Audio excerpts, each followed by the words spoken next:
Hey guys, tonight we're cannonballing into one of history's bloodiest overcorrections, the French Revolution. A delightful era of cockades, angry committees, and more decapitations than a medieval fruit salad. Forget the dreamy liberté, égalité, fraternité your history teacher recited like a bedtime story. The reality, you'd have the survival odds of a baguette at a bayonet party. So strap in, it's going to be chaotic, contagious, and about as sanitary as a Parisian sewer in July. Before we plunge into the bloody streets of 1790s Paris, like and subscribe, but only if you actually enjoy these historical nightmares I summon. Drop a comment with where you're watching from and what time it is. I love seeing which corners of the world are tuning in for these bedtime horrors. Now, dim your lights, perhaps brew some tea, though nothing imported, that would be suspiciously aristocratic. And let's ease into tonight's journey together. A journey into a time when having the wrong haircut could literally cost you your head. Congratulations, you've just woken up in Paris, 1793. The good news? You're alive. The bad news? That status is frighteningly temporary. Your bed is a lumpy straw mattress crawling with vermin that have probably been feasting on your blood all night. There's no memory foam, no Swedish ergonomic design, and definitely no Egyptian cotton sheets. Just a rough woolen blanket that smells like a peculiar combination of sweat, mildew, and the previous tenant who may or may not have died of typhus. You blink awake as a distant church bell tolls, though many churches have been repurposed or ransacked in the name of the revolution. It's the Republican version of an alarm clock, only it might also be signalling another round of arrests in your neighbourhood. Your home is likely a cramped apartment in a towering, rickety building where the concept of structural integrity is as foreign as regular bathing. If you're a peasant who recently arrived in the city, it's even worse. A shared room with 3 other families, each corner a desperate attempt at privacy marked only by hanging rags. The smell. Oh, it's an aromatic symphony, a complex medley of human waste. The chamber pot in the corner is overflowing. Unwashed bodies and the ever-present stench of fear that permeates revolutionary Paris. Scented candles haven't been invented, and even if they had been, using them might mark you as suspiciously wealthy. The only air freshener is the occasional breeze when someone opens the window, letting in the even worse miasma from the streets below. You try to stretch, but immediately wince. Your body aches from malnutrition and the constant tension of revolutionary life.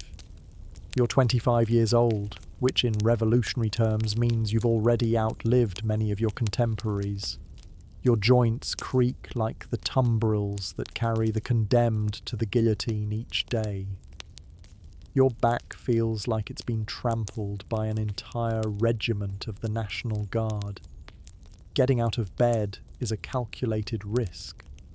The floor might be wet from last night's rain leaking through the poorly maintained roof, or sticky from something you'd rather not identify. Either way, your bare feet are now part of the revolutionary ecosystem, a miniature France where the strong, parasites, prey upon the weak. You. Oh, and privacy? What's that? Your entire family, assuming they haven't been arrested as counter-revolutionaries, and possibly some neighbours who needed emergency shelter after their relatives were carted off to prison, are all stirring around you. There's no bedroom, no personal space, no moment of solitude, just communal living in its most intrusive form. Welcome to morning in revolutionary France, where you're never truly alone because informants, bedbugs, and the ever-watchful eyes of the Committee of Public Safety are always with you. And this is just how your day begins. It only gets more terrifying from here. So you've managed to drag yourself out of your revolutionary bed of misery. Congratulations. Now nature calls, and it's not calling with the polite discretion of a Republican diplomat. It's screaming with the urgency of a sans-culotte spotting a suspected royalist. Here's where you start missing modern plumbing with an intensity that rivals Robespierre's dedication to virtue. There's no toilet, no seat, no toilet paper, no flush, not even a decorative bidet to remind you of the aristocratic luxuries now deemed treasonous.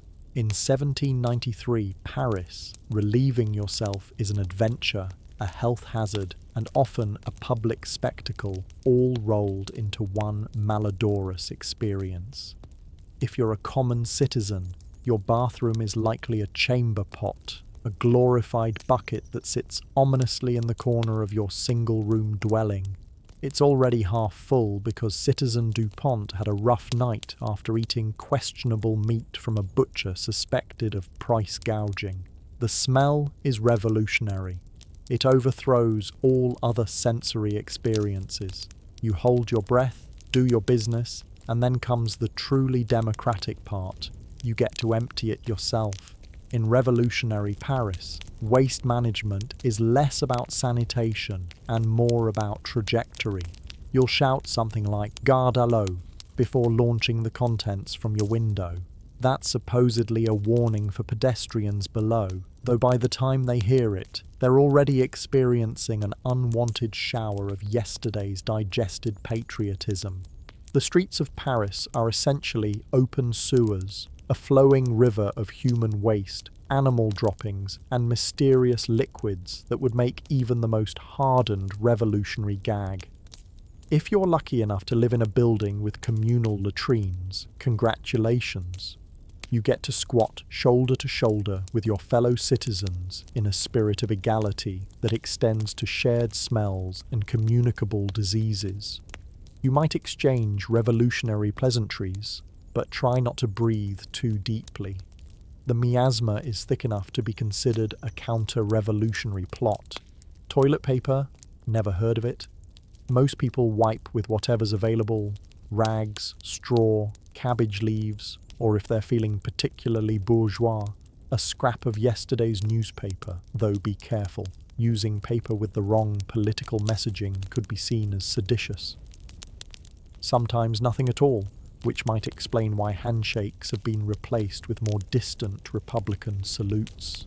And if you're in one of the repurposed mansions now serving as a government building, well, the former owners might have had garderobes, toilet closets that dropped waste directly into cesspits or the street below. Great idea, except that the maintenance of such systems has become somewhat spotty since the previous owners lost their heads. The smell rises like the people rose against tyranny, unstoppably and with revolutionary fervour. So whether you're a humble artisan or a member of the convention, revolutionary toileting is an equalizing humiliation. It's cold, it's public, it's dangerous, and it's never not disgusting. One slip on the wet cobblestones while emptying your chamber pot, and you're face first in the collective output of Parisian patriotism. And you still haven't washed your face or brushed your teeth, but we'll get to that next, assuming you haven't already been denounced for taking suspiciously long in the toilet. In revolutionary France, even your bathroom habits could be interpreted as political statements. You survived the toilet experience. You deserve a reward, right? Maybe a refreshing morning wash, a nice toothbrushing, perhaps even a dab of perfume. Sorry. This is revolutionary France. Personal hygiene is as scarce as political moderation here. Let's start with your face and teeth. There's no running water, no bathroom sink with gleaming fixtures. If you want to wash your face, you'll need to fetch water from the communal pump or well, assuming it hasn't been commandeered by the local revolutionary committee for more pressing needs. The water comes up murky, with suspicious floating bits that might be sediment or might be something far worse. Paris's water supply is essentially the Seine River, which also serves as the city's largest open sewer. Refreshing.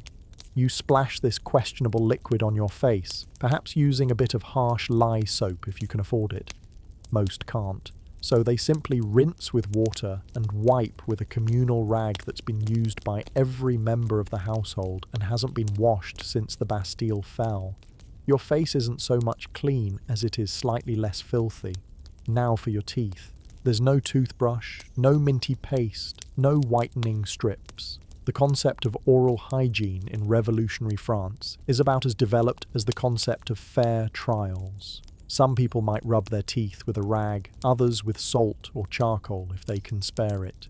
The wealthy once used tooth powders made with crushed coral or dragon's blood, a plant resin, not actual mythical creature fluid, but displaying such luxuries now could earn you a date with Madame Guillotine. By the time you hit your mid-20s, your smile looks like a battlefield where enamel lost the war.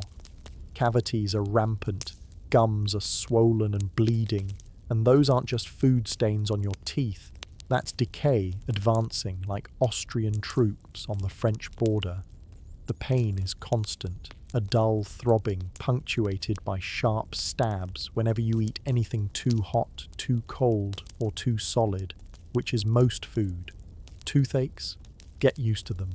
They're like the Committee of Public Safety, always there, always watching, always ready to make your life miserable. The kind of pain that makes you consider self-dentistry with whatever sharp implement is at hand. And that's not hyperbole, that was the actual treatment. Dentists, as we know them, didn't really exist, but barber surgeons did. Yes, the same citizen who might be enthusiastically discussing the latest executions while trimming your hair could also yank your rotting molar out by candlelight with a pair of pliers and zero anesthesia. An infected tooth? Hope you enjoy fevers, because without antibiotics, that small cavity can easily turn into an abscess, then sepsis, then your own personal reign of terror. Except this one ends with your death, not Robespierre's. That's right. The same thing that sends us to a dentist's office today could be your execution warrant in 1793. And there's no relief on the social front either. Halitosis, bad breath, is everywhere, as common as cockades on patriots' hats. Everyone's mouth smells like they've been chewing on Marat's bathwater. If you're single, you're not judged by your smile. You're judged by your revolutionary fervour and whether your family has any suspicious connections to the Ancien Régime. In short, your mouth is a microcosm of revolutionary France itself, decaying, painful, and with a high likelihood of something falling apart at any moment. Now that your teeth are throbbing and your face is marginally less grimy, let's talk about the rest of your body. Or rather, let's not, because bathing in revolutionary France is considered somewhere between suspicious and outright dangerous. The concept of the daily shower doesn't exist. In fact, full-body immersion in water is viewed with suspicion bordering on hostility. Before the revolution, elaborate bathing rituals were associated with aristocratic excess. Now, smelling too clean might get you denounced as a counter-revolutionary. Most people go weeks or months without anything resembling a proper bath. When they do bathe, it's in a small tub of water shared by the entire household in order of social importance, meaning you're probably bathing in someone else's filth. Some physicians of the era actually warn against bathing, believing that water opens the pores and allows disease to enter the body. They're particularly suspicious of hot water, which they claim weakens the constitution. Cold water is seen as more republican, more virtuous, because of course even your bathing temperature has political implications in revolutionary France. Instead of bathing, people rely on spot cleaning, a damp rag to the most offensive areas, and liberal applications of perfume or vinegar to mask the smell. The wealthy once doused themselves in expensive fragrances. Now they try to smell just bad enough to blend in with the common people, but not so bad that they can't stand themselves. The result? Everyone stinks. Revolutionary equality extends to olfactory offences. The smell of unwashed bodies permeates every gathering. From bread queues to political clubs to the national convention itself, it mingles with the stench of the streets, the reek of industrial workshops, and the ever-present odour of fear. Your nose eventually becomes numb to it, a small mercy in these merciless times. So there you stand, teeth aching, body itching, emanating an aroma that would clear a room in modern times but merely makes you an unremarkable citizen of revolutionary Paris. And you haven't even gotten dressed yet. That particular revolutionary challenge awaits you next. Now that your teeth are aching and your body is emanating its natural revolutionary fragrance, it's time to get dressed. Not that it'll help much. Your wardrobe in 1793 consists of exactly one outfit, maybe two if you're among the more fortunate citizens. There's no such thing as a capsule collection or seasonal fashion. There's just the clothes you own versus the clothes that would get you arrested. For men, gone are the elaborate silk coats, powdered wigs, and knee breeches that marked the aristocracy of the Ancien Regime.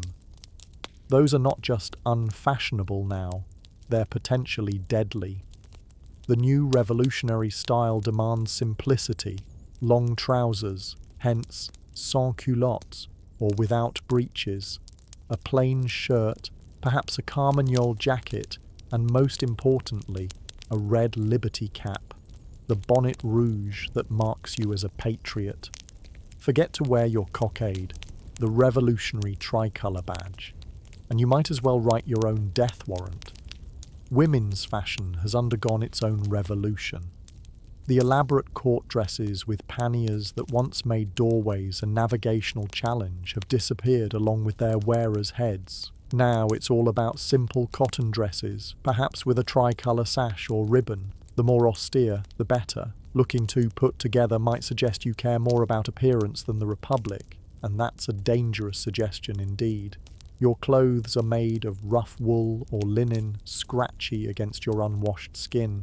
They've been mended repeatedly, patches upon patches, because textile production has been disrupted by the revolution and foreign blockades.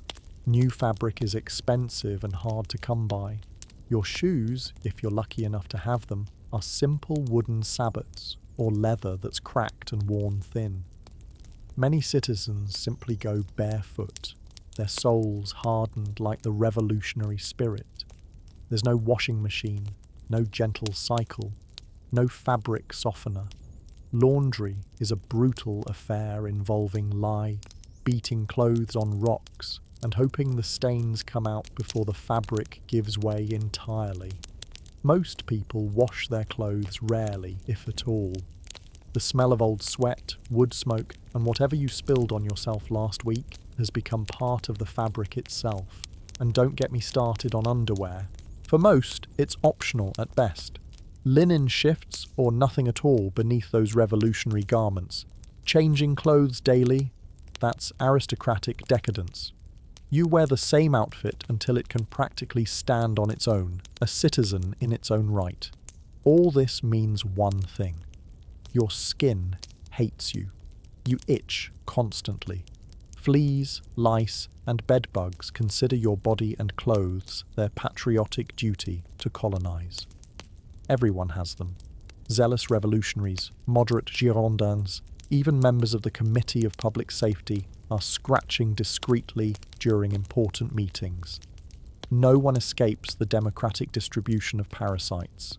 You'll be scratching your armpit with whatever's handy while discussing the latest political purge, and no one will even notice. Your skin is raw from constant irritation, your scalp a battleground where lice advance like Prussian troops. And if you develop a rash, well, too bad. There's no dermatologist, no hydrocortisone, no one to tell you it's probably scabies.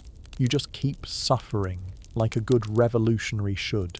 If you're a woman, you have the additional joy of menstruation without modern products, rags, moss, or nothing at all. Just another bloody challenge in already bloody times. And pregnancy, that's 9 months of discomfort followed by childbirth without anesthesia antiseptics, or any real medical knowledge beyond push and pray to a deity that the revolution hasn't outlawed yet. Now that you're dressed in misery and wrapped in revolutionary fervour, your body itching and your teeth aching, it's time to face another challenge. Breakfast in a time of scarcity. Hope you weren't expecting croissants and café au lait. Those are still centuries away from becoming French stereotypes. You've survived the toilet experience and gotten dressed in your revolutionary attire. You deserve a reward, right? Maybe a nice breakfast? Something warm, delicious, comforting? Sorry, this is revolutionary France. Nothing is comforting here. Breakfast, if you can call it that, is a grim affair. There are no croissants. Those won't become popular for decades. No café au lait, no omelettes, and certainly no avocado toast. You sit down or squat near whatever heat source you can find, if you can afford fuel, and face the harsh reality of revolutionary nutrition. Welcome to your daily ration of bread. Not the crusty artisanal baguette of future French fame, but a dense, greyish loaf that looks like it was made from whatever the miller swept off the floor. Because it probably was. The revolution is in the midst of a severe food crisis. Bread, the staple of the French diet, has become both politically charged and increasingly scarce. Remember those bread riots that helped kick off this whole revolution? They never really stopped. Each morning, citizens queue for hours at bakeries, often starting before dawn. The lines are monitored by revolutionary guards because fights break out regularly. People have been trampled to death for a loaf. By the time you get to the front, if supplies haven't run out, you're given a ration that seems to shrink by the day. The quality is abysmal. Bakers, under pressure to stretch flour supplies, mix in whatever bulking agents they can find: sawdust, ground beans, even chalk. The taste is bitter, the texture like chewing on revolutionary pamphlets.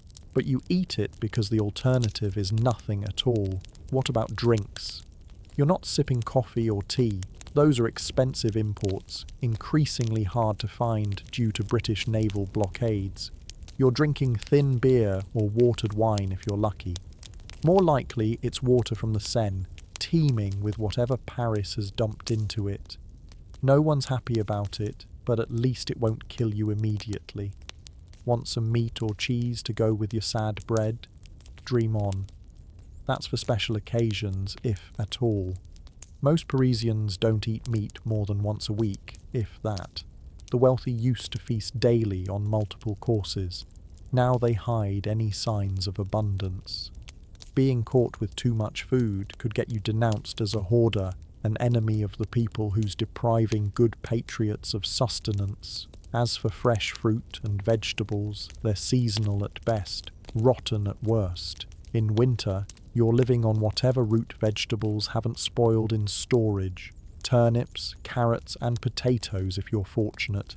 Scurvy and other deficiency diseases are rampant, adding to the general revolutionary pallor. Sugar? Once a luxury, now practically non-existent due to the collapse of colonial trade. Salt is expensive and heavily taxed. Spices are a distant memory. Your food doesn't just look unappetizing, it tastes like deprivation. You chew your gritty bread, sip your questionable beverage, and try not to think about the rat that definitely watched you sleep last night. Breakfast doesn't energize you. It merely postpones starvation for another few hours. And now that you're properly underfed, it's time to work like your life depends on it, because in revolutionary France, it absolutely does. The Committee of Public Safety doesn't look kindly on idle hands, and your empty stomach is growling almost as loudly as Danton once orated. So you've choked down your meagre breakfast, and now it's time to head outside. Except there's no office, no remote work option, and definitely no paid time off. Your job in revolutionary France is simple. Survive while appearing sufficiently patriotic. If you're like most Parisians, you work with your hands. Perhaps you're an artisan, a carpenter, blacksmith, or shoemaker. Your workshop is small, dark, and poorly ventilated. Tools that were passed down for generations are wearing thin, and replacements are hard to come by. Raw materials are increasingly scarce due to the war and economic chaos. That leather for shoes? Good luck finding quality hides when cattle are being requisitioned for the revolutionary armies. You rise with the sun and work until your fingers bleed or the light fades, whichever comes first. There's no 8-hour workday, no weekend, no labour laws protecting you from exploitation. The guilds that once regulated working conditions have been abolished as part of the revolution's attack on privileged corporations. In theory, this economic liberalisation was supposed to help workers. In practice, it's left you at the mercy of market forces in a collapsing economy. If you're a woman, you might be a laundress, a market vendor, or a seamstress. Your work is backbreaking, your pay miserable, and your hands perpetually raw from lye, cold water, or needle pricks. You also handle all domestic labour after your paid work ends, cooking whatever scraps you can find, mending clothes, caring for children, and pretending your husband's revolutionary fervour isn't putting the entire family at risk. Perhaps you're one of the new revolutionary bureaucrats, processing denunciations, issuing certificates of civism, or keeping records of seized property. Your fingers are stained with ink instead of blood, but the stress is no less intense. One clerical error could be interpreted as sabotage. That misspelled name on an arrest warrant, it might be seen as a deliberate attempt to let a counter-revolutionary escape justice. The revolutionary workplace has its own unique hazards. Political discussions are unavoidable and potentially lethal. Express too much enthusiasm for Robespierre and you're marked as a radical. Show too little and you're suspected of harbouring royalist sympathies. The safest approach is to echo whatever sentiment seems dominant in the room, while keeping your actual opinions buried deeper than the former king's dignity. Your colleagues are simultaneously your comrades and your potential denouncers. That apprentice who's always watching you, he might be reporting to the local revolutionary committee. The woman who sells bread across the street, she could be noting who buys how much and whether it seems excessive. Trust is a luxury few can afford in the Republic of Virtue. Breaks are brief, if they exist at all. Lunch is another piece of that same dismal bread, perhaps with an onion or a bit of cheese, if you're fortunate. You eat quickly, always aware that idle hands might be interpreted as counter-revolutionary laziness. The pay is abysmal and getting worse. Inflation is rampant, with assignats, the revolutionary paper currency, losing value by the day. What could buy a week's food last month barely covers a day's meals now. Price controls under the maximum have created black markets where goods are available, but at costs that would make even Marie Antoinette blanch. There's no retirement plan, no health insurance, no safety net beyond your family, assuming they haven't been arrested or fled. You work until you physically cannot, then hope your children or neighbours take pity on you.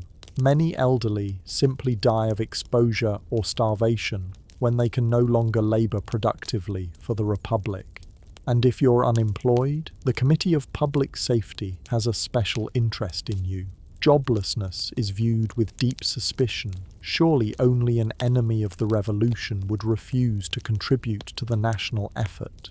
The idle might find themselves forcibly volunteered for public works projects, or worse, suspected of living off hidden wealth or foreign subsidies.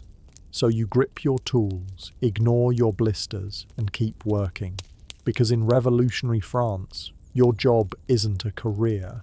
It's a daily performance to prove you deserve to keep your head attached to your shoulders. Now that your back is aching from a day of revolutionary labour, let's talk about navigating the streets of Paris. Because in 1793, the weather is the least of your concerns when venturing outdoors. Revolutionary Paris is a labyrinth of narrow, winding streets that haven't changed much since medieval times. The grand boulevards of Baron Haussmann are decades away. Instead, you're picking your way through cramped alleys barely wide enough for two people to pass without intimate contact. The buildings loom overhead, 4 or 5 stories tall, blocking sunlight and creating a perpetual twilight even at midday. The pavement, where it exists at all, is treacherous. Cobblestones are uneven, slick with substances you'd rather not identify, and occasionally missing entirely, creating ankle-breaking traps for the unwary. Most streets have no sidewalks. Pedestrians, carts, horses, and waste all share the same chaotic space. And the smell. Oh, the smell. Revolutionary Paris assaults your nostrils with a symphony of stench that would make a modern sewage worker faint. Human waste flows in open gutters running down the centre of streets. Dead animals decompose where they fall until someone bothers to remove them. Butchers dump blood and offal directly onto the ground. Tanners and dyers release chemical-laden water that adds industrial notes to the already robust bouquet. The noise is equally overwhelming. Street vendors shout their wares, political orators declaim from makeshift platforms, and town criers announce the latest decrees and denunciations. Cartwheels clatter on cobblestones, blacksmiths hammer, and the ever-present church bells toll the hours, though many have been melted down for cannons or repurposed for revolutionary timekeeping. Navigation is a challenge even for locals. Street signs, where they exist, have been changed to reflect revolutionary values. The Rue Royale is now the Rue de la Révolution. The Place Louis XV has become the Place de la Révolution, where the guillotine stands ready for daily use. Maps are outdated almost as soon as they're printed. But the physical challenges of Paris streets pale in comparison to the human hazards. Every public space is politically charged. Revolutionary Paris is a city under surveillance, not by cameras, but by eyes and ears that might belong to informants. The simple act of walking down the street becomes a performance of revolutionary zeal. Your clothing, your posture, your speech, all are scrutinized for signs of counter-revolutionary sentiment. That old habit of removing your hat when passing a church. Better break it fast, or someone might notice your lingering religious devotion. The way you pronounce certain words could betray your class origins or regional background, marking you as suspect. Checkpoints manned by National Guard or sectional militias appear at key intersections, especially as the terror intensifies.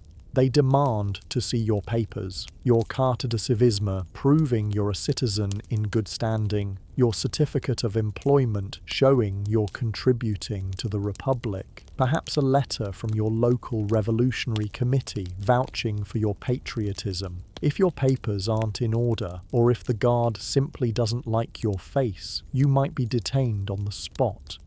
The prisons of Paris are overflowing with people arrested on suspicion, denunciation, or simple bad luck.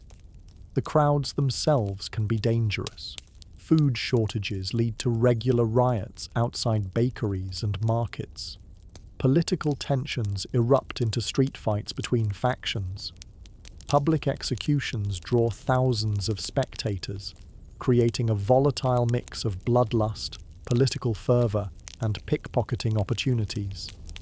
Even the revolutionary calendar conspires to confuse you. The traditional 7-day week has been replaced by a 10-day decade. Sunday no longer exists as a day of rest. Instead, every 10th day is a decade, a day for civic festivals rather than religious observance. You're expected to work 9 days straight, losing track of what would have been called Tuesday or Friday. The hours have been decimalized too. Each day divided into 10 hours, each hour into 100 minutes, each minute into 100 seconds. Your body's natural rhythms rebel against this rational but inhuman system. Revolutionary time is as disorienting as revolutionary politics. Weather adds another layer of misery. In winter, the narrow streets become wind tunnels, the cold biting through your inadequate clothing.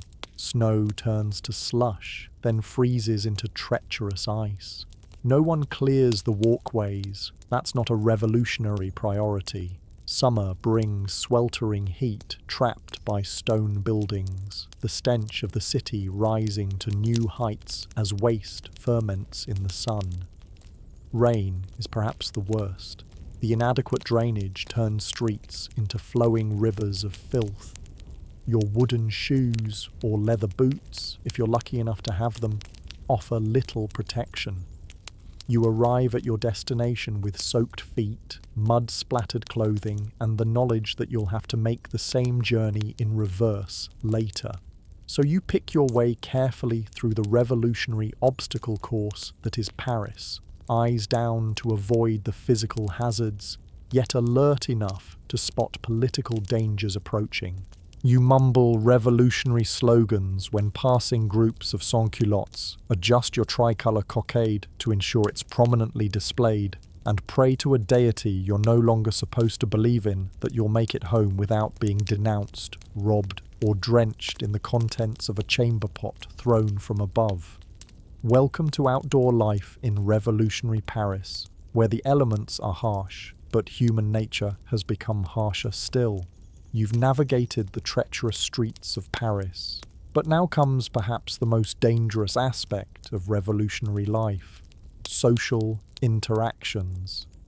Because in 1793, casual conversation is a minefield where one wrong word can trigger an explosion that takes your head off, literally. The revolution has transformed not just politics, but language itself. Words carry deadly weight. Addressing someone as monsieur or madame, terms tainted by aristocratic association, could mark you as counter-revolutionary. The approved terms are citizen and citizeness, citoyen and citoyenne. Forget this once in a conversation, and suspicious eyes immediately turn your way. Greetings have political implications too. The traditional kiss on both cheeks might still be acceptable among close friends, but the revolutionary handshake, firm, level, and egalitarian, is the safer public option. Bowing or any gesture that implies deference to social superiors is out of the question.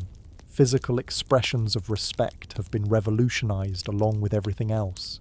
Even your tone of voice is scrutinized. Speak too softly, and you might be hiding something. Too loudly, and you're causing a disturbance. With the wrong inflection, a patriotic statement can sound sarcastic, transforming a declaration of revolutionary fervour into suspected mockery. And mockery of the revolution is no laughing matter. The content of conversation is even more perilous. Politics dominates everything, yet discussing politics honestly is the most dangerous thing you can do. You must constantly gauge your audience, testing the waters with vague statements before committing to opinions that might align with whoever holds power this week. Is your local section dominated by Hebatists? Better emphasize your commitment to de-Christianization and price controls. Are Dantonists in the ascendant? Perhaps mention the need for easing the terror. Has news arrived that Robespierre denounced someone yesterday? Immediately adjust your position to match his, regardless of what you said last week.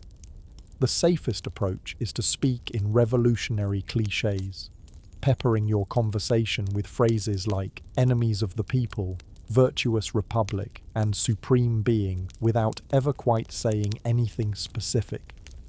Vagueness is your shield. Clarity is your executioner. Trust has evaporated in this pressure cooker of suspicion. That neighbour you've known for 20 years, he might denounce you to save himself if someone accuses him of insufficient revolutionary zeal. Your drinking companion at the local wine shop, possibly an informant for the Committee of Public Safety. Your own family members, they might turn on you if your political missteps threaten their survival. Children are particularly dangerous in this new world. Revolutionary education has taught them to report counter-revolutionary sentiments, even from parents. That innocent question from your 8-year-old about why you crossed yourself before dinner could become a denunciation at school tomorrow. The revolution has weaponized familial relationships, turning the home into an extension of the surveillance state. Romantic relationships fare no better. That attractive citizen giving you meaningful glances across the sectional assembly, they might be testing your political reliability before reporting back to the committee. Marriage itself has been revolutionized. Civil ceremonies replace religious ones, divorce is newly legalized, and even your choice of spouse can be interpreted as a political statement. Friendship is a luxury few can afford. The safest social connections are those forged in revolutionary activities, attending section meetings together, joining the same political club, or participating in civic festivals. These public displays of shared values create a thin veneer of trust, though it can crack at the slightest pressure. Even silence becomes suspicious. Say too little and you might be hiding counter-revolutionary thoughts. Revolutionary France demands constant verbal affirmation of loyalty. The quiet citizen is the suspicious citizen. Alcohol, once a social lubricant, becomes a deadly risk.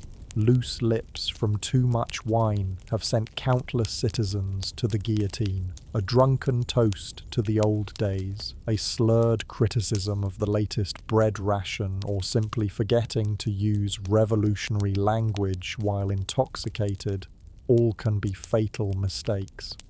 Laughter itself is politically charged. Laugh at the wrong moment, at the wrong joke, or in the wrong company, and you might be suspected of mockery. The revolution is deadly serious, and treating it otherwise is dangerous. So you navigate social interactions like a tightrope walker over a chasm, carefully, deliberately, with constant awareness that the slightest misstep means doom. You trust no one completely, speak in revolutionary platitudes, and save your true thoughts for the privacy of your own mind, the last space not yet colonized by the Committee of Public Safety. At least, you hope it hasn't been.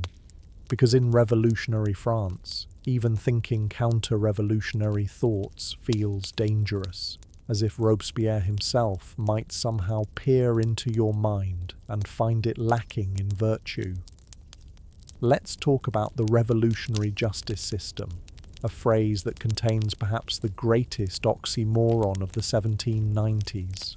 Because justice in the French Revolution bears about as much resemblance to actual justice as a guillotine resembles a neck massager. The foundation of revolutionary justice is the law of suspects, passed in September 1793. This remarkably vague piece of legislation allows for the arrest of anyone who, by their conduct, relations, words, or writings, show themselves to be supporters of tyranny, federalism, or enemies of liberty. Notice the beautiful catch-all nature of this definition. Said something questionable, suspect. Know someone questionable, suspect. Look questionable, suspect. The Revolutionary Tribunal, established to try these endless suspects, operates with an efficiency that would make modern courts weep with envy and modern legal experts weep with horror. Early in the Revolution, trials might last a few hours. By the height of the terror, dozens of cases are processed in a single day. The record belongs to a judge who sentenced 27 people to death in just 1 hour. That's about 2 minutes per case, including paperwork. The presumption of innocence, that quaint legal principle, has been replaced by the presumption of guilt. The burden of proof rests not with your accusers, but with you, and good luck proving you don't harbour counter-revolutionary thoughts. Evidence is whatever the tribunal says it is. Hearsay, accepted, anonymous denunciations, absolutely. That time you forgot to wear your cockade? Damning proof of your royalist sympathies. Legal representation is theoretically available, but practically useless. Defense attorneys who show too much zeal in protecting their clients risk joining them in the tumbril. Most defendants stand alone before judges who have often decided their fate before they enter the courtroom. The Revolutionary Tribunal has essentially two verdicts: acquittal or death. There's no middle ground, no prison sentences, no fines, and acquittals become increasingly rare as the terror progresses. During its bloodiest phase, the tribunal acquits less than 10% of those brought before it. The Committee of Public Safety, led by Robespierre and his colleagues, sits at the apex of this system. They're not technically judges, but their influence determines who lives and who dies. A word from Robespierre can send dozens to the guillotine. His signature on a warrant is essentially a death certificate with extra steps. Local revolutionary committees serve as the ground-level enforcement arm of this justice system. Every neighbourhood has one, staffed by the most zealous patriots, or those who shout their patriotism the loudest. These committees have the power to issue arrest warrants, conduct searches without notice, and generally make your life miserable if they decide you're not revolutionary enough. The prisons of Paris are overflowing with suspects awaiting trial. Conditions are abysmal: overcrowding, disease, minimal food, and the constant psychological torture of knowing that each day might be your last. The Luxembourg, the Conciergerie, the Abbaye, once palaces or monasteries, now antechambers to the guillotine. Within these prisons, a grim ritual unfolds nightly: the reading of the list. Guards appear with names of those to be tried the next day, which generally means executed. Prisoners say their goodbyes, write final letters, and prepare for the inevitable. Some find dignity in these last hours, others break down. A few attempt suicide to cheat the guillotine, though this is surprisingly difficult with the limited tools available to prisoners. If you're unfortunate enough to be arrested, your best hope is to be forgotten in the system. Administrative errors occasionally save lives when papers are misfiled or names misspelled. Some prisoners survive by repeatedly changing cells, ensuring their names aren't on any single list. Others rely on bribes to guards or connections to influential revolutionaries who might, if they haven't been arrested themselves, intervene on their behalf. The speed of revolutionary justice is perhaps its most terrifying aspect. You could be denounced in the morning, arrested by noon, tried by evening, and beheaded before sunset. There's no time to mount a defense, contact supporters, or even process what's happening. The system is designed not for deliberation, but for elimination. And what crimes merit this swift justice? Hoarding food, using the wrong form of address, expressing doubt about the latest government policy, failing to display sufficient enthusiasm at a civic festival, having relatives who emigrated, owning religious objects, being too wealthy, too educated, or too well-spoken. The list is endless because the definition of counter-revolutionary expands daily. The truly insidious part? This system eventually consumes even its creators. The revolutionaries who established the tribunal and the Committee of Public Safety ultimately face their own justice. Danton, who helped create the Revolutionary Tribunal, dies by its verdict. Robespierre, who signed countless death warrants, eventually has his own signed by former colleagues. So you live in constant fear, knowing that revolutionary justice isn't blind. It's watching you specifically, waiting for the slightest misstep. You censor your words, police your thoughts, and pray to a god you're no longer supposed to believe in that you remain beneath notice. Because in revolutionary France, the most dangerous place to be is in the spotlight of justice. Now that you understand the terrifying justice system, let's explore one of the most iconic and horrifying aspects of the French Revolution: public executions. Because in 1793, death isn't just a punishment, it's public entertainment with political messaging.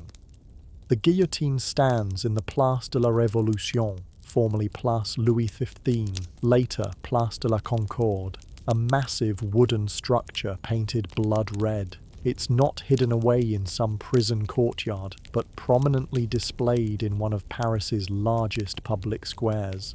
This is intentional. Executions are meant to be seen to serve as warnings and to satisfy the public's demand for revolutionary justice.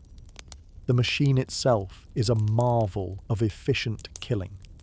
Designed by Dr. Joseph Ignace Guillotin, who ironically opposed the death penalty and hoped his device would make execution more humane. It consists of a heavy angled blade that drops between two grooved uprights. The condemned kneels, placing their neck in a lunette, a wooden collar that holds them in position. A quick release, a whooshing sound, and it's over in seconds. No botched axe swings, no lingering death throes, just mechanical precision. Executions typically happen in the afternoon, creating a macabre form of public entertainment. Crowds gather hours beforehand to secure good viewing spots. Street vendors circulate, selling pamphlets listing the day's condemned, snacks and drinks. Children are hoisted onto shoulders for a better view. The atmosphere often resembles a festival more than a solemn legal proceeding. The tumbril, a simple wooden cart, brings the condemned from prison.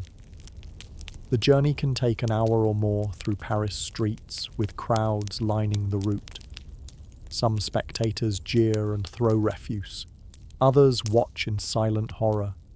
The condemned themselves display various reactions: dignified silence, terrified weeping, defiant revolutionary songs, or desperate pleas for mercy that fall on deaf ears.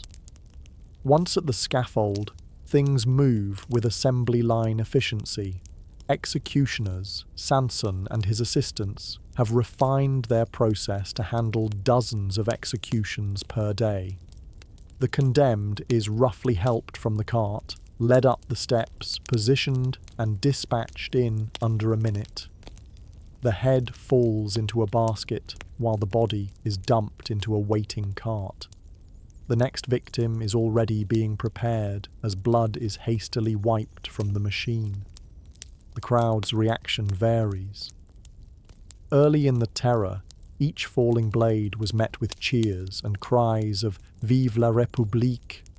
As the executions increase in frequency and the victims include more ordinary citizens rather than nobles or prominent counter-revolutionaries, a certain fatigue sets in.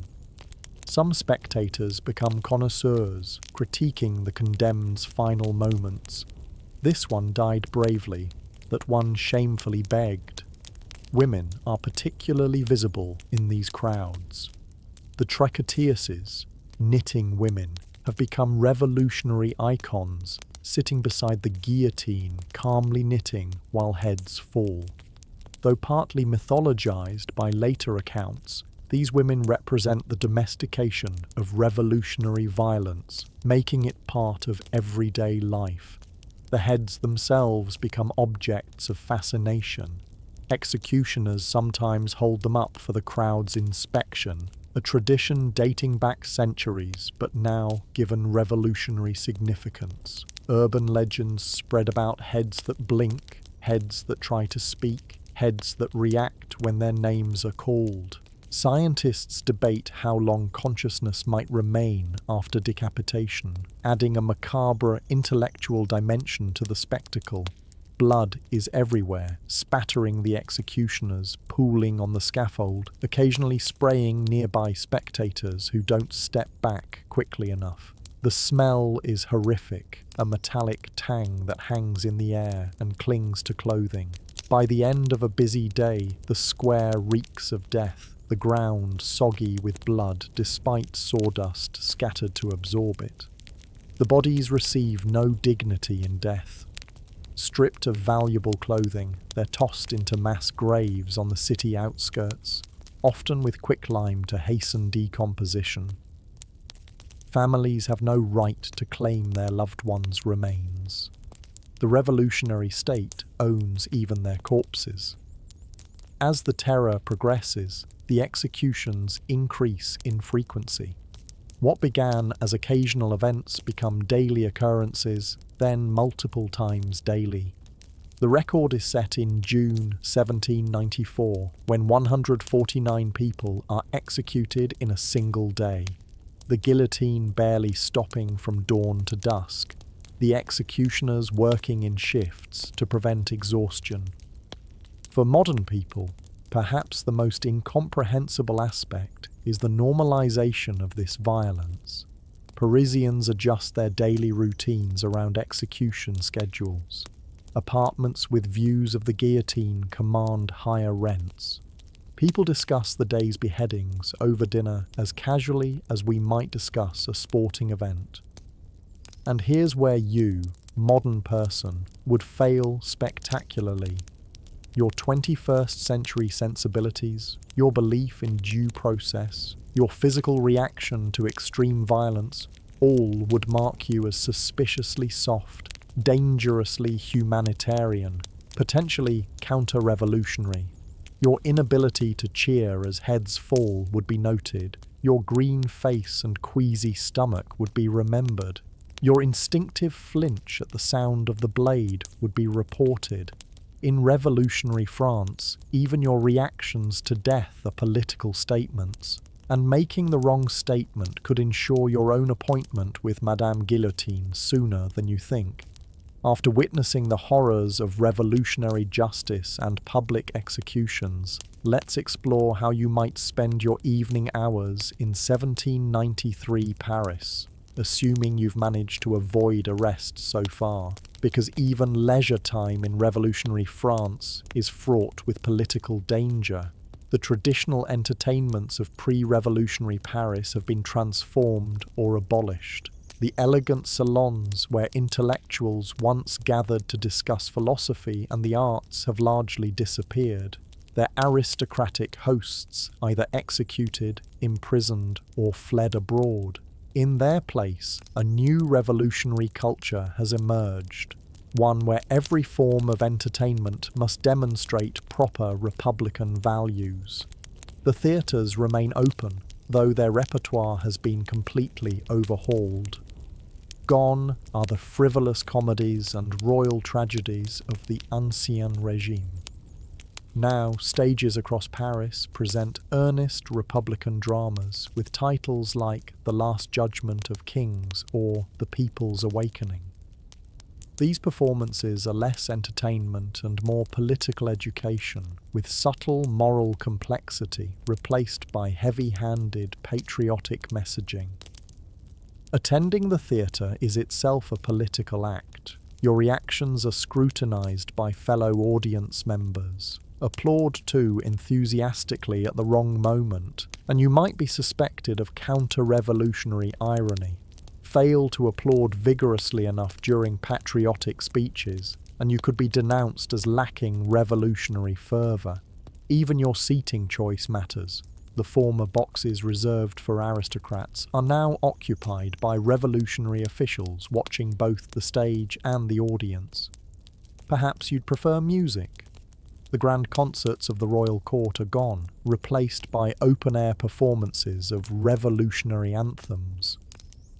La Marseillaise and Ça ira, with its cheerful refrain about aristocrats being hanged from lampposts, dominate the repertoire. Classical music hasn't disappeared entirely, but composers and performers must carefully avoid any associations with royal patronage or aristocratic tastes. Street entertainers still exist, though they've adapted their performances to revolutionary sensibilities. Puppet shows now feature guillotines dispatching aristocratic marionettes. Storytellers weave tales of republican virtue triumphing over monarchical corruption. Even jugglers might incorporate tricolour balls or revolutionary symbols into their acts. Gambling, once a favourite pastime of all social classes, has become politically suspect. Games of chance suggest a frivolous attitude incompatible with republican seriousness. Many gambling establishments have been closed as dens of vice and counter-revolutionary sentiment. Those that remain operate discreetly, their patrons risking more than just their stakes if discovered. Cafes and wine shops remain central to Parisian social life, though their character has changed dramatically. The elegant cafes where Enlightenment philosophers once debated have been replaced by more austere establishments where revolutionary politics dominates every conversation. The walls are decorated with republican symbols and portraits of revolutionary martyrs like Marat. Newspapers are read aloud for the benefit of the illiterate, their content increasingly uniform as press freedom narrows. Even drinking has political dimensions. Wine is acceptably republican, particularly the rough, local varieties. Imported wines might suggest cosmopolitan tastes or foreign sympathies, both dangerous in xenophobic revolutionary France. Brandy and spirits are viewed with suspicion as the preferred drinks of the decadent aristocracy, and whatever you drink, excessive consumption could loosen your tongue with potentially fatal consequences. Reading might seem like a safe private entertainment, but even this has been revolutionized. Booksellers' shelves have been purged of royalist and religious works. The new revolutionary literature is didactic and often crude, lacking the sophistication of pre-revolutionary writing but making up for it with patriotic enthusiasm. Even owning certain books can be dangerous. That volume of Rousseau might save you, but a prayer book could condemn you. For families, evening hours are spent in close quarters, often with multiple households sharing limited space. Children play simple games with homemade toys, elaborate dolls and imported playthings having disappeared along with the wealthy who could afford them. Adults mend clothing, repair tools, or prepare food for the next day, all by the dim light of tallow candles or oil lamps, if they can afford the fuel. Conversation is guarded even at home. Children have been taught to report counter-revolutionary sentiments at their revolutionary schools. Neighbours might be listening through thin walls. The safest topics are the weather, though complaints about conditions might suggest criticism of the revolutionary government's management, and bland expressions of patriotic sentiment.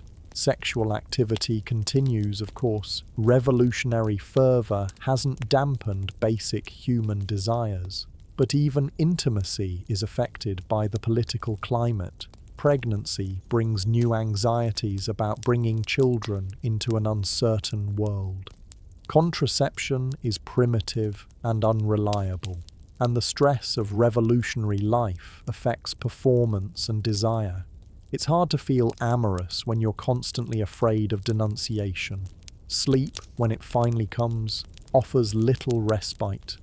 Your bed is still uncomfortable, your room still cold or stifling, depending on the season.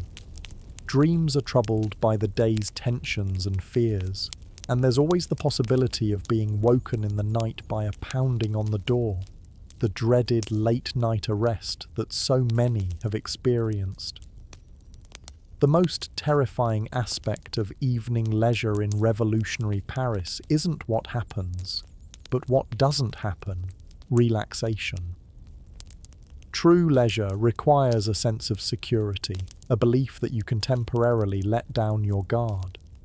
In the pressure cooker of the terror, that security doesn't exist. Every moment, even in supposed relaxation, requires vigilance, self-censorship, and performance of revolutionary zeal. So you sit in a dimly lit room, perhaps nursing a glass of thin wine, engaged in conversation carefully stripped of anything interesting or genuine, constantly monitoring your words and expressions, unable to truly rest even in your own home. And you call this your evening entertainment. Let's delve deeper into one of the most treacherous aspects of revolutionary France, language itself. Because in 1793, words aren't just communication, they're weapons that can save or condemn you with frightening efficiency. The revolution has completely transformed the French language, creating what amounts to a new revolutionary dialect that would be barely comprehensible to someone from just a few years earlier. This linguistic revolution is deliberate and political. Language itself has become a battleground between the old world and the new. First, there's the matter of address. The terms monsieur, madame, and mademoiselle have been abolished as remnants of feudal hierarchy. Everyone is now citoyen or citoyenne, citizen. Slip up once and use the old forms of address, and heads turn, eyes narrow, and mental notes are made about your suspicious attachment to aristocratic customs. Even within families, children are encouraged to address their parents as citizen father and citizen mother, rather than the traditional papa and maman. The formal vous form of address, once required when speaking to social superiors, has theoretically been replaced by the familiar tu for everyone, a linguistic enforcement of equality. But in practice, this shift is inconsistent and politically charged.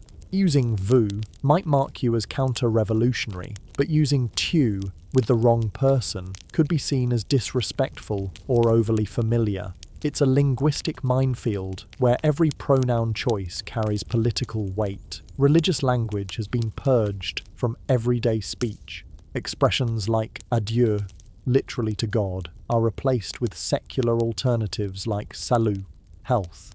Traditional oaths and exclamations that reference God or saints are dangerous to utter. Even saying bless you after a sneeze might raise eyebrows. Better to ignore the bodily function entirely than risk sounding pious. The revolutionary calendar has created an entirely new vocabulary for dates and time. The 12 months have been renamed with poetic terms reflecting seasons: vendémiaire, wine harvest; brumaire, fog; frimaire, frost; nivose, snow; pluviose, rain; ventose, wind; germinal, germination; floreal, flowers; prairial, meadows; messidor, harvest; thermidor, heat; and fructidor, fruit. Days of the week are gone, replaced by a numbered system within a 10-day decade. Sunday doesn't exist anymore, it's just primidi, duodi, or whichever day of the decade it happens to be. Even the way time is told has changed.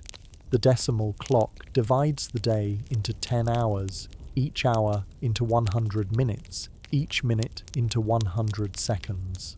Asking what time is it requires understanding an entirely new system of temporal measurement that no one has fully internalized.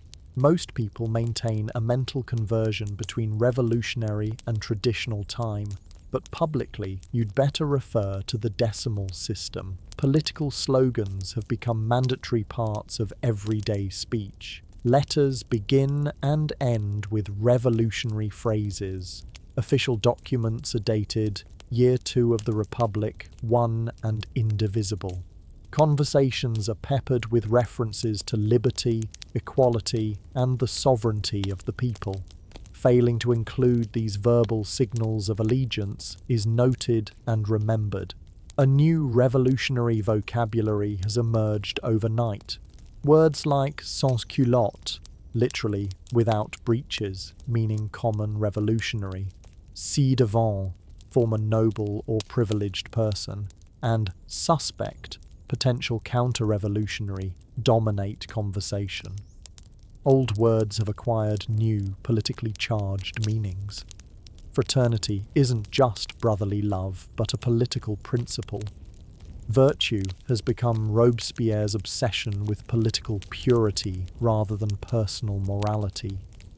Regional accents and dialects have become politically suspect. The revolutionary government is actively working to eliminate local patois and establish standardized French as the language of the Republic. Speaking with a strong provincial accent might mark you as insufficiently integrated into the national project.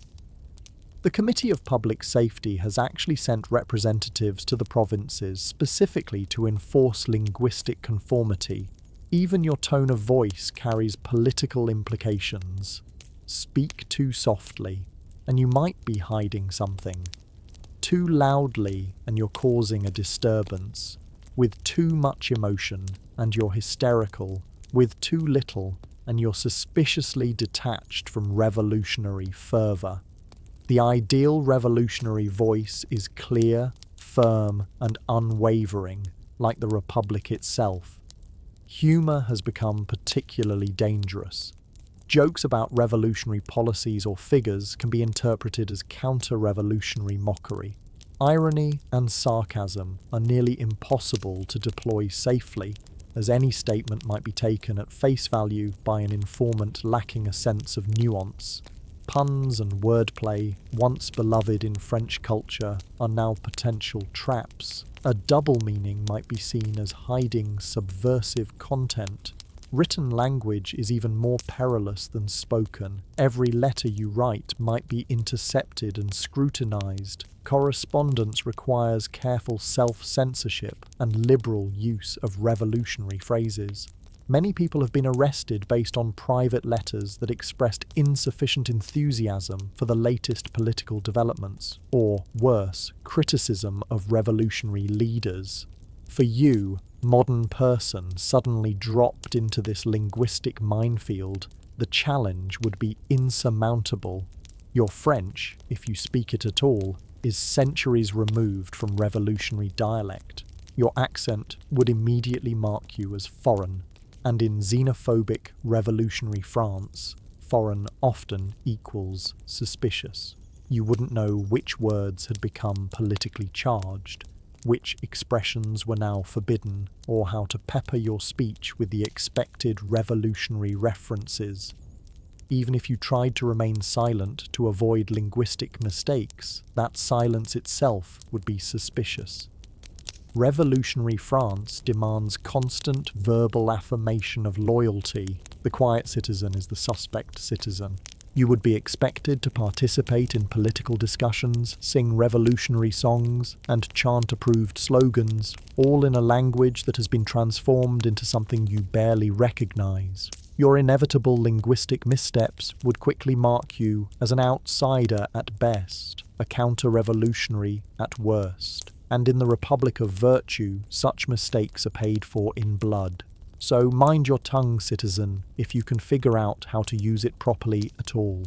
Let's explore the revolutionary transformation of food and dining in more detail, because hunger was as much a political force as any ideology in 1793 France. The bread crisis that helped spark the revolution has only worsened as the years have progressed. Before 1789, the average Parisian consumed around 2 pounds of bread daily. It wasn't just a side dish, but the primary source of calories for most people. When harvests failed and bread became scarce, revolution followed as naturally as digestion. By 1793, bread has become the most politically charged object in France. The government has implemented price controls through the maximum, setting fixed prices for bread and other essentials. In theory, this ensures affordability. In practice, it has driven production underground and created a thriving black market. Bakers, forced to sell at a loss under the maximum, frequently run out of bread early in the day, saving their flour for private clients who pay premium prices. The daily bread queue has become a central ritual of revolutionary life. Women, primarily, line up before dawn outside bakeries, sometimes waiting 4 or 5 hours for their family's ration. These queues are volatile social spaces where political news spreads, grievances are aired, and collective action can spontaneously emerge. Many of the revolution's most significant journeys, direct political actions, began in breadlines when patience finally snapped. The revolutionary government recognizes the political danger of hungry citizens. Special commissioners scour the countryside requisitioning grain from farmers who increasingly hide their harvests or resist outright. Armed detachments escort flour shipments to Paris, prioritizing the capital's food supply over provincial needs, creating resentment that will eventually fuel counter-revolutionary movements.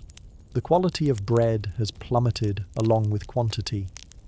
Pre-revolutionary bread came in various grades, from the refined white loaves of the wealthy to the coarse brown bread of the poor. By 1793, even finding the dark, adulterated bread is a challenge. Bakers stretch flour supplies by mixing in ground beans, peas, chestnuts, potatoes, even sawdust or chalk in desperate times. The resulting loaves are bitter, heavy, and sometimes literally indigestible, causing stomach pains and constipation.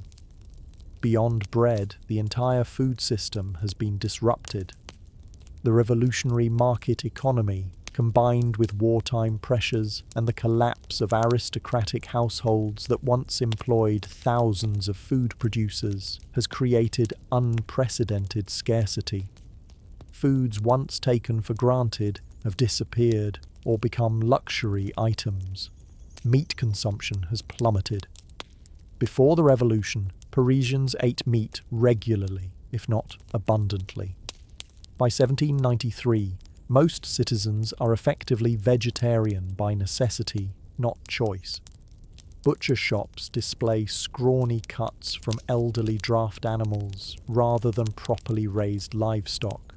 When meat is available, it's often spoiled. Refrigeration doesn't exist, and traditional preservation methods like smoking and salting are compromised by shortages of fuel and salt. The revolutionary government attempts to address meat shortages by instituting meatless days, encouraging citizens to embrace republican frugality. Eating too well becomes politically suspicious, a sign you might have access to resources denied to your fellow citizens. Conspicuous consumption of food is as dangerous as any counter-revolutionary opinion. Vegetables form the bulk of most people's diets, but even these are seasonal and increasingly expensive. The once abundant market gardens surrounding Paris have been disrupted by political instability and the conscription of young farmers into revolutionary armies. Root vegetables, turnips, carrots, and the relatively new potato become dietary staples because they store well and provide maximum calories for minimum cost. Dairy products, once common even among the urban poor, have become scarce luxuries. Milk spoils quickly without refrigeration and is reserved primarily for young children. Cheese and butter, when available, are often rancid. The disruption of traditional trade networks means that regional specialties no longer reach Paris markets reliably.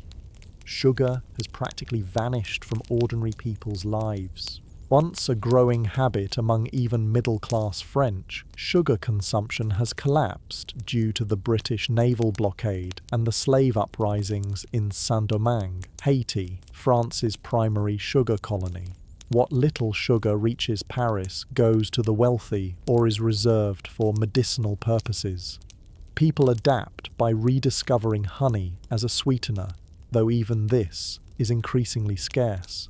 Coffee, once the lifeblood of Parisian cafe culture and intellectual life, has become a distant memory for most citizens. The same colonial disruptions that affected sugar have made coffee beans nearly unobtainable. Chicory root, roasted and ground, becomes the standard coffee substitute. Bitter, without caffeine, but at least resembling the colour of the beloved beverage. Wine, the traditional drink of all classes in France, has become both more necessary and more problematic.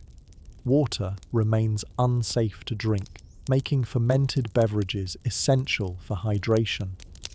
But wine production and distribution have been disrupted by the revolution's chaos. What's available is often sour, watered down, or adulterated with colour additives and flavour enhancers of questionable safety. The communal nature of eating has been transformed as well. Pre-revolutionary France had a rich culture of shared meals and food-centred socialising. By 1793, meals have become furtive, private affairs. Inviting guests for dinner might raise questions about where you obtained enough food to share. Eating in public could attract unwanted attention or even violence if others are hungry. Restaurants, a relatively new concept that actually flourished in early revolutionary Paris, partly because unemployed chefs from aristocratic households needed work, have declined by the terror. Those that remain serve simple, politically correct fare, nothing too elaborate or reminiscent of royal cuisine.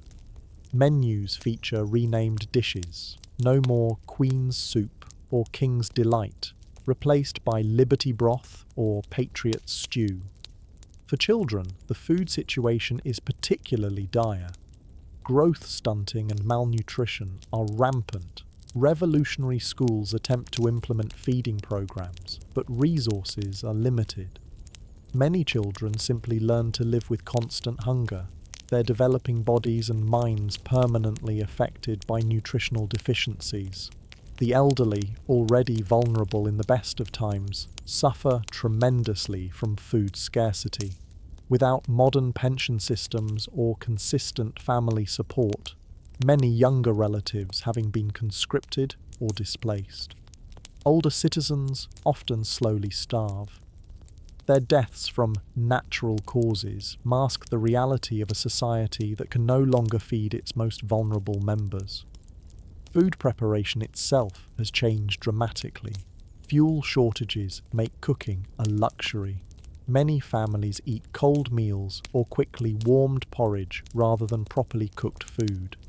Communal ovens, once centres of neighbourhood life where people brought their dishes for baking, operate on reduced schedules, if at all. The psychological impact of constant food insecurity cannot be overstated. Citizens live in a state of perpetual anxiety about their next meal. Dreams about food are commonly reported. The inability of parents to feed their children adequately creates profound guilt and desperation. Food becomes an obsession that colours all other aspects of revolutionary life. For you, modern person with your dietary expectations, this world would be incomprehensible. Your palate, accustomed to variety, freshness, and consistent quality, would reject the monotonous, often spoiled fare of revolutionary Paris. Your body, never having experienced true hunger, would struggle to adapt to the constant caloric deficit.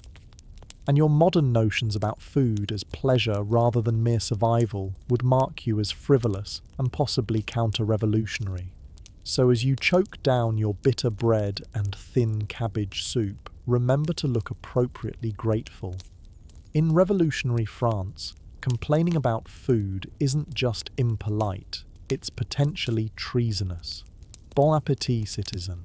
If you can manage it at all, let's explore the revolutionary transformation of health and medicine, because in 1793, France, getting sick isn't just uncomfortable, it's potentially fatal in ways modern people can barely comprehend. The medical system of revolutionary Paris, if it can be called a system at all, is a chaotic blend of emerging scientific understanding and medieval superstition. The revolution has disrupted traditional healthcare structures while failing to establish effective replacements. The result is a medical nightmare where your chances of survival depend more on luck than treatment. Hospitals in revolutionary Paris are places to be avoided at all costs. The Hôtel Dieu, the city's largest hospital, is less a place of healing than a warehouse for the dying.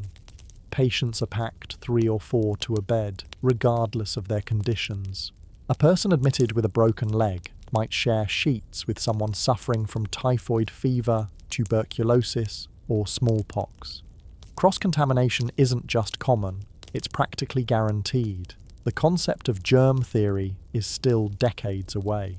Doctors and nurses have no understanding of bacterial infection or contagion vectors. They move from patient to patient without washing their hands, carrying disease on their clothing and instruments. Surgical tools are rarely cleaned beyond a cursory wipe. The same blood-stained apron might be worn for days or weeks. The physical conditions in hospitals are appalling. Ventilation is poor, creating a miasma of disease that hits new arrivals like a wall. Bedding is changed infrequently, if at all. Waste management consists of infrequently emptied chamber pots stored under beds or in corners. The smell alone is enough to make healthy visitors vomit. Medical staff, never abundant, have been further reduced by the revolution. Many physicians with aristocratic connections have fled or been executed. Religious nursing orders, once the backbone of hospital care, have been disbanded as part of the de-Christianization campaign. Their replacements are often untrained citizens with revolutionary fervour but minimal medical knowledge. The revolution has attempted to reform medical education, eliminating guild-like restrictions and creating new schools with more scientific approaches. But these reforms take time to implement, and in the interim, quality has suffered. Anyone can now claim medical expertise with minimal verification. Charlatans and self-proclaimed healers proliferate, offering miracle cures and revolutionary remedies that are often more dangerous than the diseases they purport to treat. Traditional treatments remain the standard of care, most based on the ancient theory of the 4 humours. Bloodletting is practiced enthusiastically for almost any condition: fever, inflammation, pain, mental disturbance, even pregnancy complications. Patients already weakened by disease lose precious blood to this dangerous practice, often hastening their demise. Purging is equally popular. Powerful emetics and laxatives are administered to cleanse the body of disease, causing violent vomiting and diarrhea that lead to dangerous dehydration. Mercury compounds, known to cause tremors, psychosis, and death, are prescribed for everything from syphilis to skin conditions. Arsenic and lead appear in various tonics and elixirs that slowly poison those desperate enough to try them. Surgery is a brutally primitive affair. Anesthesia doesn't exist beyond alcohol, opium, or a piece of leather to bite down on. Surgeons pride themselves on speed rather than precision. A good amputation might take under 2 minutes, performed while assistants physically restrain the screaming patient. Post-surgical infection is so common, it's considered a normal part of the healing process. The pus that forms in wounds is categorized by color and consistency, with certain types actually considered beneficial. Childbirth remains extraordinarily dangerous. Midwives handle most deliveries, as male physicians are rarely involved except in emergencies, by which point it's often too late. Puerperal fever, postpartum infection, kills countless new mothers, spreading rapidly in maternity wards where doctors move from woman to woman without washing their hands. Many women prefer to give birth at home despite the risks, knowing that hospitals often amount to death sentences. Mental illness receives particularly barbaric treatment. The revolutionary government has instituted some reforms, removing chains from many patients and attempting more humane approaches. But fundamental misunderstandings about the nature of psychiatric conditions mean that treatments remain ineffective or actively harmful. Cold water immersion, isolation, spinning chairs designed to reorganize the brain through centrifugal force, all are employed with minimal success and considerable suffering. Dental care is virtually non-existent for most citizens. Toothaches are treated with alcohol, clove oil, or extraction as a last resort. These extractions are performed by barber surgeons using basic pliers without anesthesia or sterilization. Resulting infections can spread to the jaw, neck, and brain, turning a simple cavity into a life-threatening condition.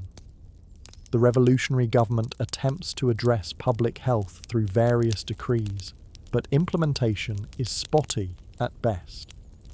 Regulations about waste disposal, water quality, and food safety exist on paper but are rarely enforced. The Committee of Public Safety, focused on political enemies and war efforts, has little bandwidth for public health initiatives despite occasional outbreaks that threaten more lives than foreign armies. Vaccination against smallpox, one of the few effective preventative measures available, becomes politically complicated. The technique, relatively new to France, was associated with the royal family who had their children inoculated. This royal connection makes some revolutionary zealots suspicious of vaccination as potentially counter-revolutionary, despite its obvious benefits. For chronic conditions like diabetes, epilepsy, or asthma, management is rudimentary if available at all. Many sufferers simply endure until complications prove fatal. Diabetics die young without insulin. Epileptics are sometimes treated as possessed, despite official revolutionary rejection of such superstitions. Asthmatics struggle for breath with minimal relief beyond opium derivatives that address symptoms while creating dependency. Pain management relies heavily on alcohol and opium, both increasingly expensive and difficult to obtain due to wartime trade disruptions. Many citizens endure conditions that would be easily treatable today, their productivity and quality of life severely diminished by constant pain. Opium addiction becomes common among those with access to the drug, creating its own set of social and health problems. The revolutionary calendar's reorganization of time affects health in unexpected ways. The 10-day work week, without the traditional Sunday rest day, leads to increased physical and mental strain. Workers accustomed to 1 day of recovery each week now must labor for 9 consecutive days. The resulting fatigue compromises immune systems and increases workplace accidents. For you, modern person with your expectations of healthcare, this medical landscape would be utterly terrifying. A condition as simple as strep throat, easily treated with antibiotics today, could progress to rheumatic fever and heart damage. An infected cut might lead to sepsis and death. Appendicitis would likely be fatal. Childbirth would carry a significant risk of mortality. Even a broken bone, improperly set, could lead to permanent disability. Your modern immune system, never exposed to many diseases now controlled or eradicated, would leave you vulnerable to infections that revolutionary Parisians have developed some resistance to. Typhoid, typhus, tuberculosis, dysentery all circulate freely in the water and food supply. Your body would have no defense against these specific historical strains. Perhaps most disorienting would be the fatalistic attitude toward illness and death. Revolutionary Parisians accept levels of risk and suffering that modern people find unimaginable. Children die regularly. Losing half one's offspring is a normal life experience. Young adults succumb to diseases that would be minor inconveniences with modern treatment. The elderly rarely enjoy the extended lifespans common today.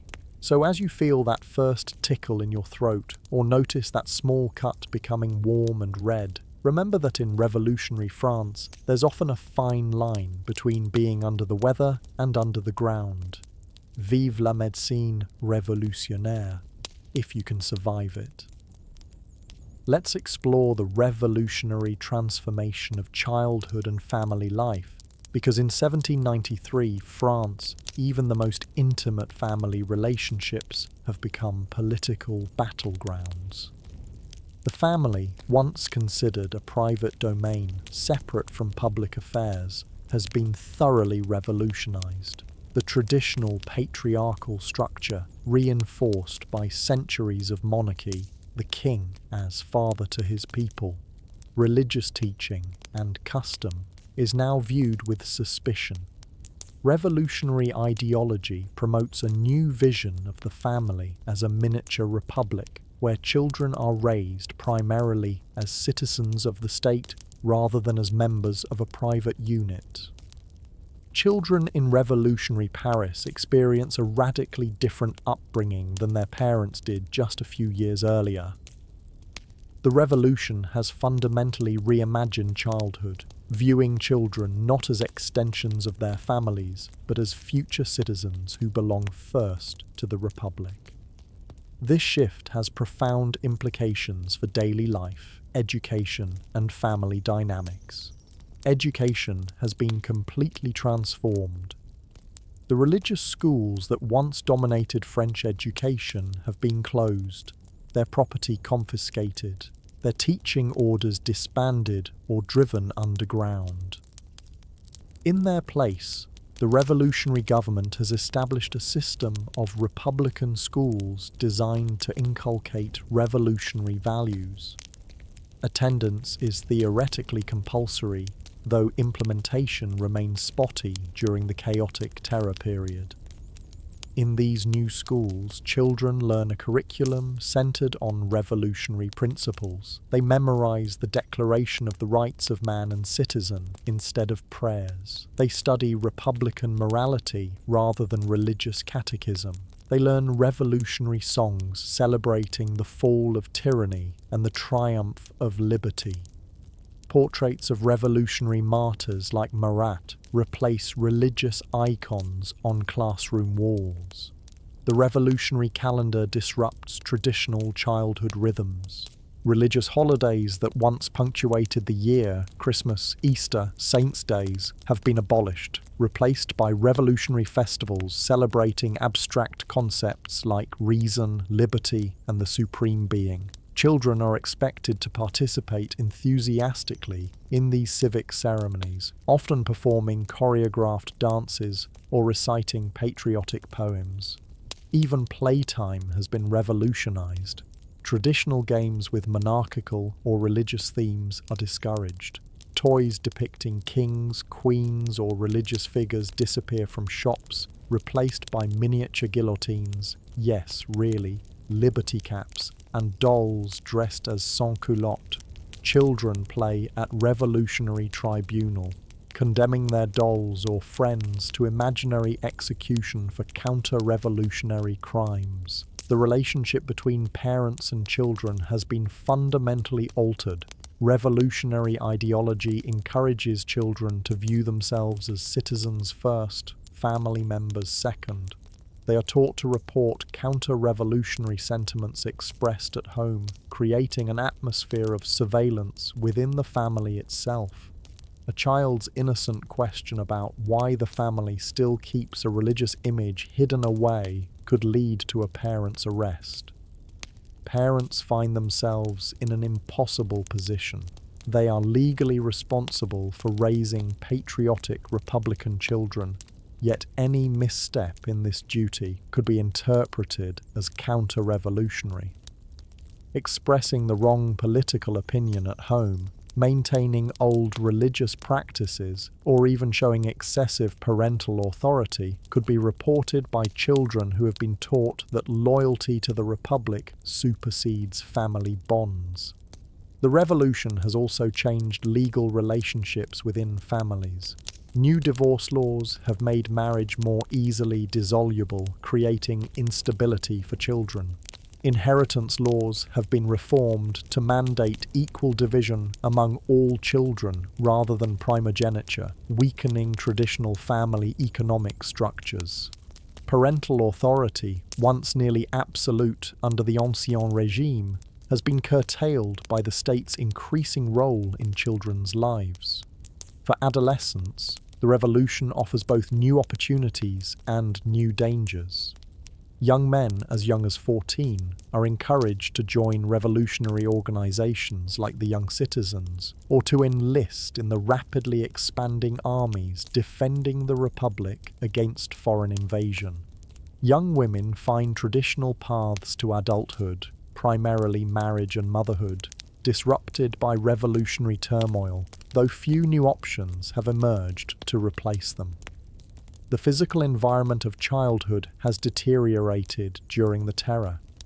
Food shortages affect children particularly severely, as their growing bodies suffer disproportionately from nutritional deficiencies. Many show signs of stunted growth, rickets, and other manifestations of malnutrition. School feeding programs exist in theory, but are inconsistently implemented due to resource constraints. Children's healthcare, never robust, has declined further. Smallpox vaccination, beginning to spread before the revolution, has become less available as medical resources are diverted to revolutionary armies. Childhood diseases that would be minor inconveniences with modern treatment, measles, mumps, whooping cough, regularly claim young lives. Parents become accustomed to losing multiple children, a normal, if heartbreaking aspect of family life. Orphaned children face particularly harsh circumstances. The revolution has closed many religious orphanages without creating adequate replacements. State-run houses of equality for abandoned children are overcrowded, understaffed, and plagued by high mortality rates.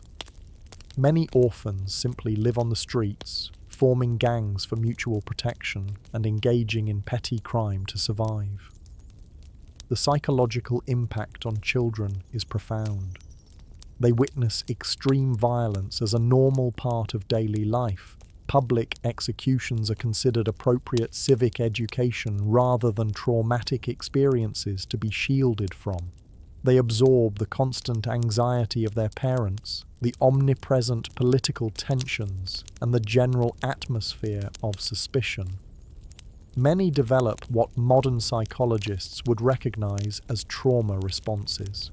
For you, modern person with contemporary views on childhood as a protected period of nurturing and development, revolutionary attitudes toward children would be shocking. The deliberate politicization of childhood, the encouragement of children to inform on parents, the casual exposure to extreme violence, all would seem like child abuse by modern standards. Your instinct to shield children from political violence and ideological indoctrination would mark you as suspiciously soft, potentially counter-revolutionary in your sentimentality. Your modern understanding of child development and psychological needs would find no purchase in a society that views children primarily as future revolutionary citizens, rather than vulnerable individuals requiring protection and nurturing.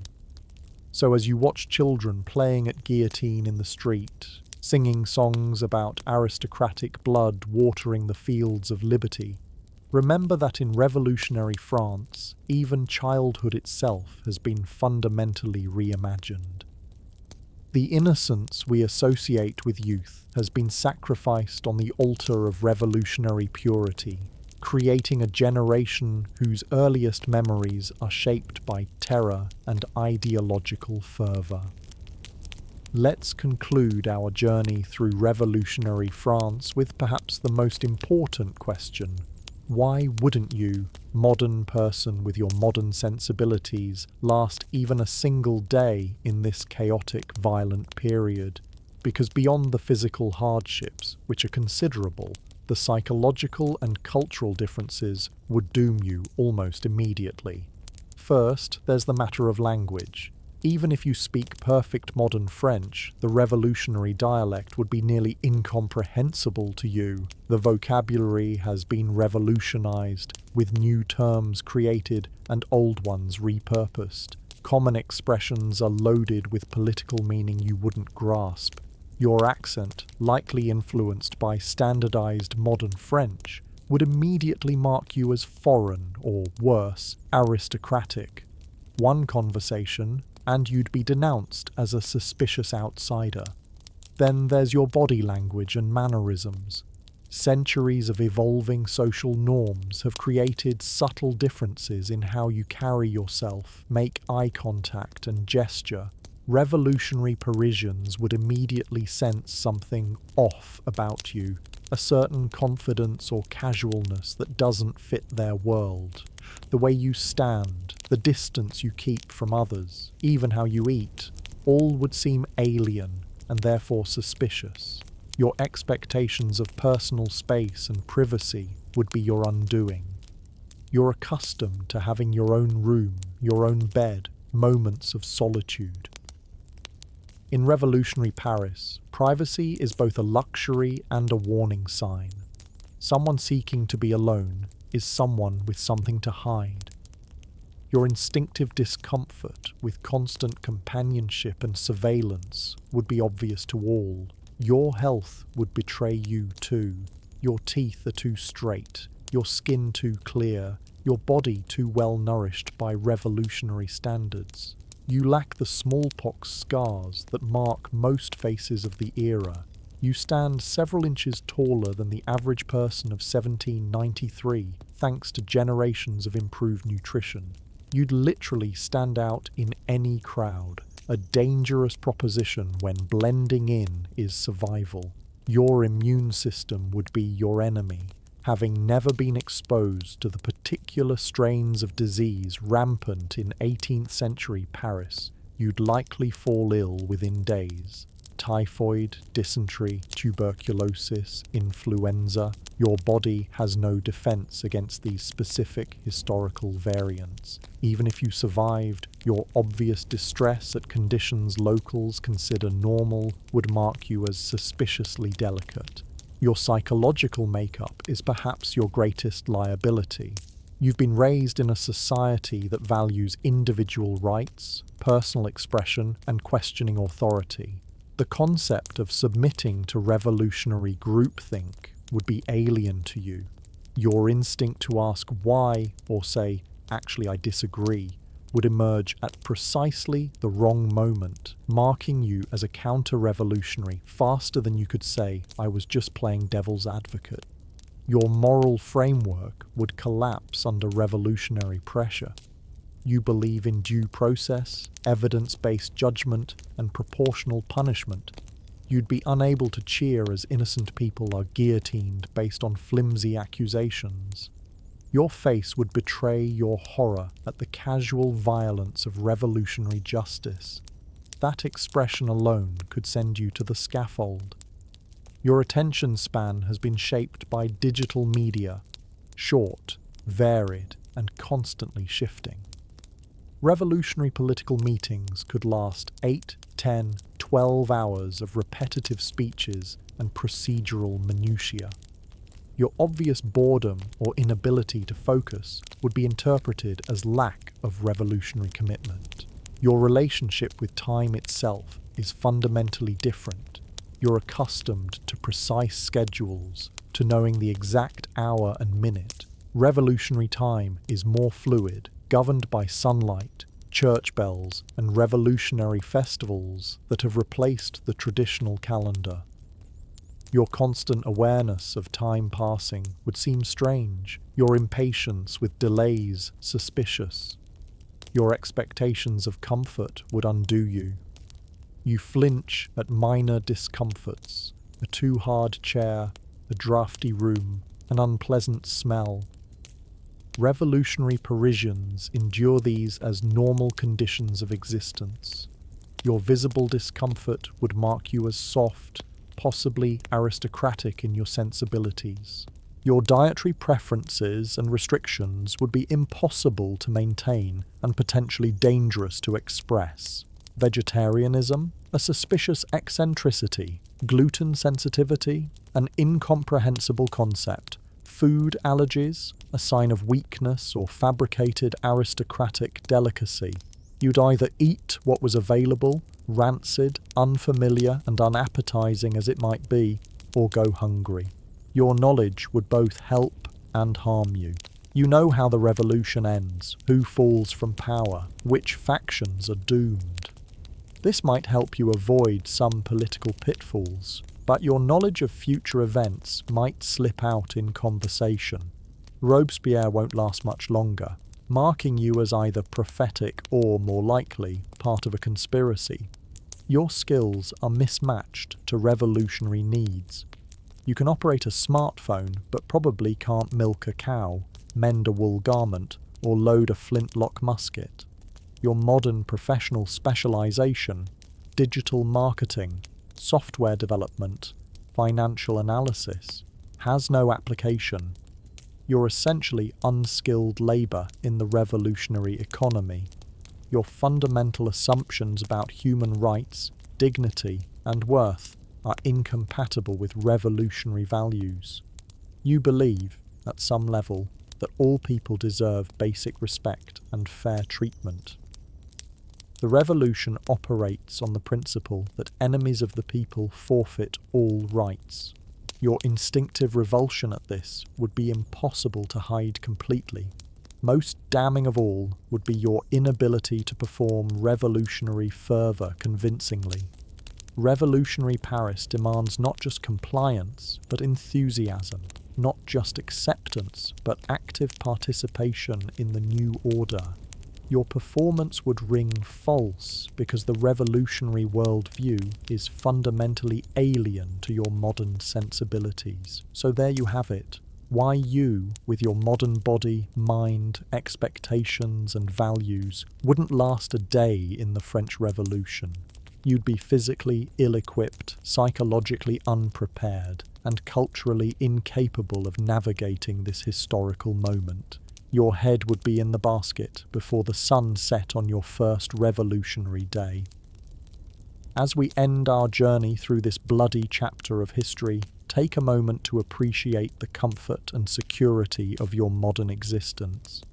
Feel the soft pillow beneath your head, the warmth of your room, the blessed privacy of your own space. No revolutionary committee is evaluating your patriotism. No guillotine awaits your missteps. The French Revolution, for all its lofty ideals of liberty, equality, and fraternity, reminds us that human progress isn't a straight line. It's a messy, contradictory process where noble goals can lead to nightmarish realities. The revolutionaries who began by declaring the rights of man ended by denying those rights to countless victims. Perhaps the most important lesson is how quickly normal can become extreme, how rapidly social norms can transform, how easily violence becomes routine. The citizens who cheered the fall of the Bastille couldn't have imagined the terror that would follow. By the time they realized the revolution was devouring its children, it was too late to step back from the abyss. So as you drift off to sleep tonight, safe in your modern world, remember that the distance between civilization and chaos might be shorter than we like to believe. The French Revolution stands as both inspiration and warning, a reminder that the pursuit of a better world must be tempered with humanity, restraint, and a wariness of absolute certainty. Sweet dreams, citizens of the modern world. May your sleep be peaceful, your morning free of revolutionary tribunals, and your neck safe from the kiss of Madame Guillotine.